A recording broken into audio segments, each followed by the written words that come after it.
حضرات، ہم آج آپ سے ڈاکٹر مارنگ بلوچ بمائے باقی مقید ساتھیوں کے کیس کے حوالے سے مخاطب ہے۔ اس پریس کانفرنس کا مقصد اس کیس کے پس منظر، بلوچستان میں عدالتی نظام پر دباؤ کے اثرات اور بلوچ سیاسی اسیران کے خلاف متبادل قانونی دفاعات کے استعمال سے متعلق آگاہی فراہم کرنا ہے۔ ڈاکٹر مارنگ بلوچ کو 22 مارچ کو کوئٹہ کے علاقے سریاب سے اس وقت حراست میں لیا گیا جب وہ فورسز کی جارحانہ کریک ڈاؤن کے نتیجے میں شہید ہونے والے 2 نوجوانوں کی میتوں کے ساتھ پرامن دھرنے میں شریک تھی۔ پولیس نے دھرنے پر طاقت کا استعمال کرتے ہوئے نہ صرف میتوں اور ان کے لواحقین کو گرفتار کیا بلکہ ڈاکٹر مارنگ بلوچ، بیبو بلوچ اور 2 دیگر خواتین کو بھی حراست میں لیا گیا۔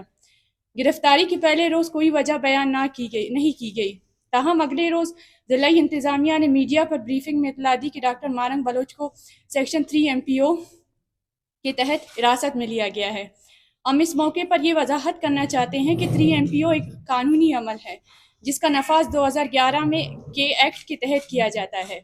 اس ایکٹ کے مطابق ڈپٹی کمشنر متعلقہ فرد کو نوٹس کے ذریعے الزامات سے آگاہ کرتا ہے، اور اگر نوٹس فرد تک نہ پہنچے تو اخبار میں اشتہار شائع کیا جاتا ہے۔ اس کے بعد حکومت اپنے الزامات کے ثبوت پیش کرتی ہے اور متعلقہ فرد کو اپنا دفاع کرنے کا موقع دیا جاتا ہے۔ اگر الزامات ثابت ہو جائے تو پھر گرفتار کیا جاتا ہے اور کیس کی نمائندگی ہوم ڈپارٹمنٹ کے ذریعے کی جاتی ہے۔ لیکن ڈاکٹر مارنگ بلوچ کے کیس میں دفعہ 3 اور 6 کے تحت درکار قانونی تقاضے پورے نہیں کیے گئے، یعنی MPO ایکٹ 2011 کی مکمل پیروی نہیں کی گئی، جس بنا پر ہمارا مطالبہ تھا کہ ڈی سی کا جاری کردہ نوٹیفیکیشن غیر قانونی قرار دے کر اسے خارج کیا جائے۔ اس سلسلے میں ہم نے بلوچستان ہائی کورٹ سے رجوع کیا اور ہمارے وکلاء ٹیم نے معزز عدالت کے سامنے کیس کی تمام پہلوؤں کو واضح کیا، جس پر یہی امید تھی کہ معزز عدالت قانونی اور آئینی تقاضوں کو پورا کرتے ہوئے اس کیس کا فیصلہ سنائیں گے۔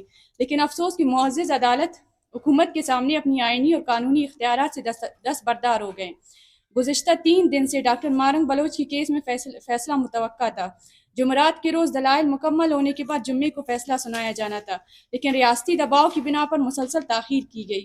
پیر کے روز بھی فیصلہ سنایا نہیں گیا، جبکہ آج عدالت کو فیصلہ سنانا تھا۔ اس کے برعکس معزز عدالت نے کیس کو مزید سماعت کے لیے ہوم ڈپارٹمنٹ کو منتقل کر دیا۔ یہ ایک غیر معمولی اور حیران کن اقدام ہے۔ قانونی تقاضے پورے کیے بغیر عدالت کے بجائے انتظامیہ کو معاملہ بھیجنا انصاف کے تقاضوں کے منافی ہے۔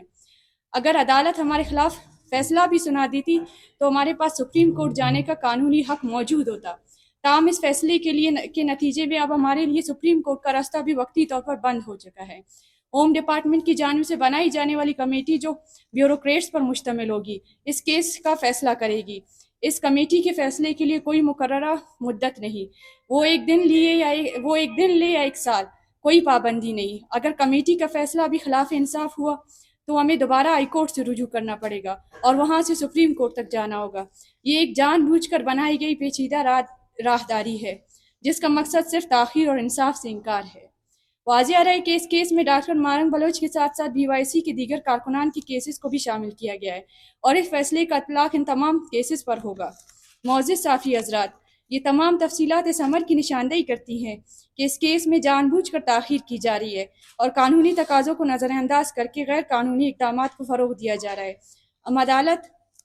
ہم عدلیہ، وکلاء برادری اور انسانی حقوق کے اداروں سے اپیل کرتے ہیں کہ اس کیس میں انصاف کے تقاضے پورے کرنے میں کردار ادا کرے۔ مزید اس غیر قانونی اقدامات کے خلاف BYC اپنا آئندہ لائحہ عمل کا اعلان جلد کرے گی۔ عمران صاحب، اس کیس کے متعلق ماضی میں کیا اس